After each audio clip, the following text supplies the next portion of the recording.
Selamat malam, selamat berjumpa untuk kita semua yang mengikuti renungan malam di live Facebook GKMI Kemurahannya, begitu juga dengan live streaming R Kemurahannya Medan. Kembali kita berjumpa dan akan melanjutkan kembali renungan malam kita. Di malam hari ini kita boleh bersyukur kembali bisa diberi waktu untuk mengikuti renungan malam. Sebelum kita mulai renungan malam kita, ada baiknya kita berdoa. Kita berdoa. Tuhan Yesus, Allah kami yang sudah kami kenal di dalam kehidupan kami sungguh bangga bersyukur memiliki Allah seperti Engkau yang sampai saat ini mau menyatakan diri kepada kami manusia ini, di mana Tuhan Yesus mengajar kami begitu rupa sehingga perkataanmu boleh kami mengerti dan menjadi iman percaya kami kepadamu. Tuhan Yesus, di malam hari ini kembali kami akan mau diajar oleh Allah pencipta kami itu. Untuk itu tolonglah kami, bukakanlah mata rohani kami supaya suatu kami merenungkan kebenaran firman-Mu, ada bagian firman Tuhan yang menjadi bagian kami, supaya kami tahu, sadar bagaimana keselamatan itu mendatangkan sukacita. Kalau kami selamat, ada sukacita yang akan kami dapat. Tetapi apabila kami tidak mendapatkan keselamatan, maka sedihlah hati kami. Terima kasih Tuhan, ajar kami supaya kami boleh mengerti. Kami berdoa untuk semua pendengar kami yang mengikuti renungan malam ini. Tuhanlah yang memberkati, supaya mereka diberi hati untuk siap menerima perkataan-Mu. Terpujilah Engkau Tuhan Yesus Allah kami. Amin. Bapak Ibu, saudara-saudari, kami senang untuk kita semua yang tetap mengikuti renungan malam kita. Ya, dalam kesempatan ini kita kembali merenungkan firman Tuhan. Kami bersyukur untuk kita semua yang boleh mengikutinya, di mana renungan kita sudah kita mulai setiap hari. Ya, ada Senin Selasa, ada Rabu Kamis, dan ini Jumat dan Sabtu. Supaya firman Tuhan itu terus mengisi malam kita. Supaya waktu kita, kalau yang sudah beristirahat, bisa disegarkan oleh renungan-renungan malam kita. Baik, Bapak Ibu, saudara-saudari, mari kita membuka Alkitab kita. Kita baca dari Injil Lukas pasal 15 ayat 11 sampai 24. Saya akan bacakan untuk kita. Perumpamaan tentang anak yang hilang. Yesus berkata lagi, ada seorang mempunyai 2 anak laki-laki. Kata yang bungsu kepada ayahnya, Bapa, berikanlah kepadaku bagian harta milik kita yang menjadi hakku. Lalu ayahnya membagi-bagikan harta kekayaannya itu di antara mereka. Beberapa hari kemudian, anak bungsu itu menjual seluruh bagiannya itu, lalu pergi ke negeri yang jauh. Di sana, ia memboroskan harta miliknya itu dengan hidup berfoya-foya. Setelah dihabiskannya semuanya, timbullah bencana kelaparan di dalam negeri itu, dan ia pun mulai melarat. Lalu ia pergi dan bekerja pada seorang majikan di negeri itu. Orang itu menyuruhnya ke ladang untuk menjaga babinya. Lalu ia ingin mengisi perutnya dengan ampas yang menjadi makanan babi itu, tetapi tidak seorang pun yang memberikannya kepadanya. Lalu ia menyadari keadaannya, katanya, betapa banyaknya orang upahan Bapakku yang berlimpah-limpah makanannya, tetapi aku di sini mati kelaparan. Aku akan bangkit dan pergi kepada Bapakku dan berkata kepadanya, Bapa, aku telah berdosa terhadap sorga dan terhadap Bapa. Aku tidak layak lagi disebutkan anak Bapa. Jadikanlah aku sebagai salah seorang upahan Bapa. Maka bangkitlah ia dan pergi kepada bapaknya. Ketika ia masih jauh, ayahnya telah melihatnya, lalu tergeraklah hatinya oleh belas kasihan. Ayahnya itu berlari mendapatkan dia, lalu merangkul dan mencium dia. Kata anak itu kepadanya, Bapa, aku telah berdosa terhadap surga dan terhadap Bapa. Aku tidak layak lagi disebutkan anak Bapa. Tetapi ayah itu berkata kepada hamba-hambanya, lekaslah bawa kemari jubah yang terbaik. Pakaikanlah itu kepada, saya ulangi, pakaikanlah itu kepadanya, dan kenakanlah cincin pada jarinya, dan sepatu pada kakinya. Dan ambillah anak lembu tambun itu, sembelihlah dia, dan marilah kita makan dan bersuka cita. Sebab anakku ini telah mati dan menjadi hidup kembali. Ia telah hilang dan didapat kembali, maka mulailah mereka bersukaria. Inilah bagian firman Tuhan yang akan kita merenungkannya, di mana tema kita, keselamatan itu mendatangkan sukacita. Keselamatan mendatangkan sukacita. Ya, mari kita melihat. Yesus berkata lagi, ada seorang mempunyai 2 anak laki-laki. Ini mengenai keluarga. Ayat 12, kata yang bungsu kepada ayahnya, Bapa, berikanlah kepadaku bagian harta milik kita yang menjadi hakku. Anak yang bungsu mulai tidak betah di dalam pengawasan bapaknya.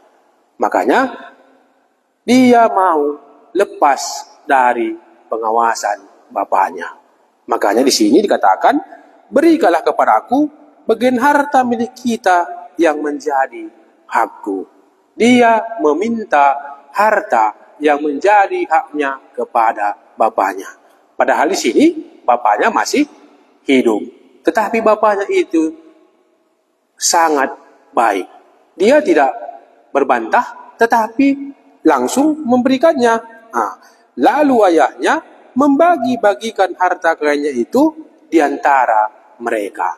Bapaknya ini sangat baik, langsung memberikan harta yang menjadi bagian anak bungsunya ini. Baru beberapa hari kemudian, anak bungsu itu menjual seluruh bagiannya itu, lalu pergi ke negeri yang jauh. Di sana ia memboroskan harta miliknya itu dengan hidup berpoya-poya. Inilah sebenarnya tujuan anak bungsu, meminta bagian hartanya supaya dia bisa bebas melakukan apa yang dia mau. Makanya ketika bagian hartanya itu diberikan kepadanya, langsung dia pergi ke negeri yang jauh. Ini pastilah dalam pikiran kita, anak bungsu ini ingin jauh dari pengawasan bapaknya. Dalam hatinya, kemungkinan besar, di rumah bapak tidak enak, banyak peraturan. Makanya dia mau pergi ke negeri yang jauh, supaya bapaknya tidak dapat lagi mengawasinya. Inilah salah satu sifat atau tabiat orang yang berdosa. Ingin jauh dari Bapa yang di sorga. Padahal Bapa yang di sorga lah yang telah memberikan segala sesuatu yang menjadi kepunyaan kita. Kita tahu dari renungan kita sebelumnya bagaimana Allah menghembuskan napas kehidupan ke hidung kita sehingga kita bisa menjadi makhluk hidup. Tetapi manusia ini ingin jauh dari pengawasan Bapa yang di surga. Ya, teruskan lagi. Saya ulangi 13. Berapa hari kemudian anak bungsu itu menjual seluruh bagiannya itu, lalu pergi ke negeri yang jauh. Di sana ia memboroskan harta miliknya itu dengan hidup berpoya-poya. Inilah tabiat orang yang berdosa. Suka hidup berpoya-poya. Anak bungsu ini setelah jauh dari bapaknya, hidup sesuka hati. Harta yang menjadi bagiannya tadi dihabiskannya dengan berpoya-poya. Dia tidak memikirkan akan hari esok. Mari kita bersukaria. Mari ini ada uang. Dia tidak memikirkan apa yang akan terjadi ke depan. Lalu, saya ulangi ayat 14. Setelah dihabiskannya semuanya itu, timbullah bencana kelaparan di dalam negeri itu, dan ia pun mulai melarat. Inilah akibat dari tidak memikirkan akan hari esok. Tapi ini kemungkinan besar Bapak Ibu saudara-saudari. Inilah akibat dari dosa-dosa yang sudah dia perbuat dengan hidup berpoya-poya. Setelah dihabiskannya semuanya itu, timbullah bencana kelaparan dalam negeri itu, dan ia pun mulai melarat. Kehidupannya yang tadi begitu hidup berpoya-poya, sekarang menjadi melarat. Apapun tidak ada lagi. Untuk menyambung hidup, dia pergi dan bekerja pada seorang majikan di negeri itu. Orang itu menyuruhnya ke ladang untuk menjaga babinya. Pekerjaan yang paling hina pun dia mau, supaya bisa tetap bertahan hidup. Lalu ia ingin mengisi perutnya dengan ampas yang menjadi makanan babi itu. Tetapi tidak seorang pun yang memberikannya kepadanya. Betapa malangnya hidupnya setelah dihabiskannya semua harta yang menjadi bagiannya. Di sini ampas yang menjadi makanan babi pun tidak ada seorang pun yang memberikannya kepadanya. Bagaimana tadi sebelum hartanya habis, dia begitu hidup berpoya-poya. Dihabiskannya semuanya sampai tidak ada lagi tersisa, dan timbullah bencana kelaparan. Dia melarat dan bekerja menjadi penjaga babi, pekerjaan yang paling hina. Dan makanan babi itu pun dia mau memakannya, tapi itu pun tidak ada yang mau memberikannya. Bagaimana ini? Baru ayat 17. Lalu ia menyadari keadaannya, katanya, betapa banyaknya orang upahan Bapakku yang berlimpah-limpah makanannya, tetapi aku di sini mati kelaparan. Dalam keadaan melarat, dalam keadaan kelaparan, diingatnya bapaknya yang sudah dia tinggalkan. Kemungkinan besar waktu dia berada di rumah bapaknya, dilihatnya lah banyak karyawannya lah kita bilang, atau hamba-hambanya. Hamba-hambanya pun banyak makanannya. Tapi dia di negeri jauh ini keadaannya menjadi sangat melarat. Dia teringat akan bapaknya. Kalau diteruskannya keadaannya seperti ini, pastilah hidupnya akan menderita. Jadi beginilah gambaran orang yang sudah terhilang. Makanya judul di sini anak yang hilang. Beginilah keadaan orang yang ada di dalam dosa. Tetapi anak yang bungsu ini sadar akan keadaannya. Bapak Ibu, saudara-saudari, apakah kita juga sadar akan dosa-dosa yang sudah kita perbuat? Kalau kita tidak sadar, tidak ada gunanya kita bertobat atau lahir baru. Makanya di sini anak yang bungsu ini menyadari keadaannya. Kalau diteruskannya di sini, matilah dia. Makanya ini sama ya, bagaimana pengalaman Paulus di Roma 7 ayat 24. Mari kita melihat bagaimana pengalaman Paulus dalam keadaan tertekan atau terjepit sekalipun. Saya akan bacakan untuk kita. Aku manusia celaka, siapakah yang akan melepaskan aku dari tubuh maut ini? Di sini juga Paulus menjelaskan bahwa aku manusia celaka, siapakah yang dapat melepaskan aku dari tubuh maut ini? Paulus mempunyai kesaksian. Mungkin Bapak Ibu saudara-saudari juga mempunyai kesaksian betapa menderitanya aku hidup sekarang ini.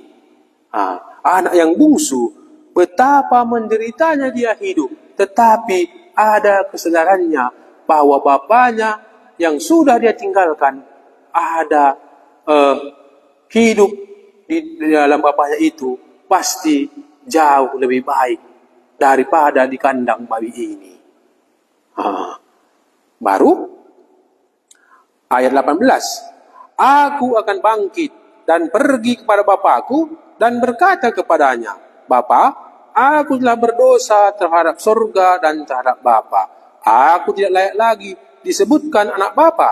Jadikanlah aku sebagai salah seorang upahan Bapa. Anak yang bungsu tahu apa yang sudah dia perbuat, sadar akan keadaannya. Makanya di sini katakan, aku akan pergi, bangkit dan pergi kepada Bapakku dan berkata, Bapa, aku telah berdosa terhadap surga dan terhadap Bapa. Aku tidak layak lagi disebutkan anak Bapa. Jadikanlah aku sebagai salah seorang upahan Bapa. Iya. Waktu merenungkan ini, ngapain anak bungsu ini kembali kepada bapaknya? Apakah dia tidak takut atau dia tidak malu? Karena ada pengalaman seperti itu Bapak Ibu saudara-saudari. Karena begitu dia tertekannya, karena dosanya itu dilakukannya berulang-ulang, takut dia kembali kepada Yesus Kristus, Bapa yang di surga. Tetapi anak bungsu ini sadar. Makanya inilah prinsip-prinsip pertobatan yang benar, sadar akan keadaan. Seperti Paulus tadi, aku manusia celaka. Siapakah yang dapat melepaskan aku dari tubuh maut ini? Anak bungsu ini pun tahu dia, yang dapat melepaskan dia dari keadaannya ini, bapaknya. Makanya dia datang, tidak lagi menuntut haknya sebagai anak. Tetapi, jadikanlah aku menjadi seorang upahan. Tidak lagi haknya. Dia hanya mau pulang supaya bisa tetap bertahan hidup. Baru, maka bangkitlah ia dan pergi kepada bapaknya. Ketika ia masih jauh, ayahnya telah melihatnya, lalu tergeraklah hatinya oleh belas kasihan. Ayahnya itu berlari mendapatkan dia, lalu merangkul dan mencium dia. Kalau di ayat 20 ini, bagaimana? Bapak itu memiliki tabiat penuh kasih. Iya, tapi di ayat 19 sebelumnya, aku tidak layak lagi disebutkan anak Bapa, jadikanlah aku sebagai salah seorang upahan Bapa. Maka bangkitlah ia. Dia tidak mengulur-ulur waktu, langsung bangkit dan pergi kepada bapaknya. Dengan keadaannya yang sudah melarat, dia bangkit dan pergi kepada bapaknya. Baru ketika ia masih jauh, ayahnya telah melihatnya, lalu tergeraklah hatinya oleh belas kasihan. Ayahnya itu berlari, mendapatkan dia, lalu merangkul dan mencium dia. Bapa ini melambangkan bagaimana hati seorang bapa, sama seperti Tuhan Yesus. Makanya kalau kita lihat di Yohanes 6 ayat 37 dikatakan, barang siapa datang kepadaku, dia tidak akan kubuang. Inilah hati seorang bapa, hati Tuhan Yesus. Ketika kita datang kepadanya, dia tidak pernah menolak atau membuang kita, dan akan memberikan apa yang kita perlukan. Anak yang bungsu perlu bertahan hidup. Dia pasti akan diberikan makan minum. Tetapi di sini jauh dari yang diharapkan oleh anak bungsu. Makanya di sini ayat 20 tadi, maka bangkitlah ia dan pergi pada bapaknya. Ketika ia masih jauh, ayahnya telah melihatnya, lalu tergeraklah hatinya oleh belas kasihan. Ayahnya itu berlari mendapatkan dia, lalu merangkul dan mencium dia. Bapaknya penuh belas kasihan. Dalam keadaannya Mungkin, maaf Bapak Ibu, sudah jorok karena datang dari kandang babi. Iya, pasti mengeluarkan aroma yang tidak sedap. Tetapi bapaknya yang penuh belas kasihan merangkul dan mencium dia. Karena dia tahu bahwa keadaan anaknya itu pasti sudah jauh dari kata baik. Makanya di sini kata anak itu kepadanya, "Bapa, aku telah berdosa terhadap surga dan terhadap Bapa. Aku tidak layak lagi disebutkan anak Bapa." Dia sadar apa yang dikatakannya, itulah juga yang dikatakannya. Aku telah berdosa terhadap surga dan terhadap Bapa. Aku tidak layak lagi disebutkan anak Bapa. Tetapi ayah itu berkata kepada hamba-hambanya, "Lepaslah, bawa kemari jubah yang terbaik, pakaikanlah itu kepadanya, dan kenakanlah cincin pada jarinya, dan sepatu pada kakinya." Ayahnya yang penuh belas kasihan merangkul dan mencium dia dalam keadaannya yang begitu melarat, yang begitu bau. Dan di sini juga dijelaskan bahwa bapaknya itu berkata kepada hamba-hambanya, "Lekaslah, bawa jubah yang terbaik, pakaikanlah cincin pada jarinya, dan sepatu pada kakinya." Dia kembali diangkat menjadi anak. Apa alasannya? Boleh kita lihat nanti. Ayat 23. "Dan ambillah anak lembu tambun itu, sembelihlah dia, dan marilah kita makan dan bersuka cita." Ciri Injil Lukas adalah orang yang diselamatkan akan bersuka cita. Di sini ayah ini begitu bersuka cita, dia juga menyembelih lembu tambun dan mulai makan dan bersuka cita. Alasan Bapa di sini adalah, "Sebab anakku ini telah mati dan menjadi hidup kembali, ia telah hilang dan didapat kembali, maka mulailah mereka bersuka ria." Keselamatan mendatangkan sukacita. Anak yang dahulu hilang jauh dari pengawasan bapaknya, ketika dia jauh dari bapaknya terjadi kemelaratan. Dan setelah itu dia sadar bagaimana keadaannya di kandang babi di negeri yang jauh ini. Ketika dia sadar, langsung dia datang kepada bapaknya. Karena dia tahu di rumah bapaknya jauh lebih baik daripada kandang babi itu. Makanya ketika dia datang, bapaknya sudah menunggu kedatangannya dan dia berbelas kasihan. Makanya dia datang mencium dan merangkul anaknya ini. Dan memberikan jubah yang terbaik, cincin pada jarinya, dan sepatu pada kakinya. Dia kembali diangkat kepada posisinya semula, anak yang dikasihi, anak yang mendapatkan belas kasihan dari bapaknya, anak yang hilang, anak yang sudah jauh dari bapaknya, sekarang sudah mendapatkan keselamatan. Makanya setelah dia mendapatkan keselamatan, dia bisa bersuka cita, baik kepada dirinya sendiri, begitu juga dengan bapaknya yang sudah dia tinggalkan. Makanya Bapak Ibu, saudara-saudari, inilah juga bagian kita. Apakah Bapak Ibu, saudara-saudari, rindu akan keselamatan? Inilah waktunya, bahwa ketika kita sadar orang berdosa, inilah waktu kita untuk mendapatkan keselamatan dan akan mendapatkan sukacita.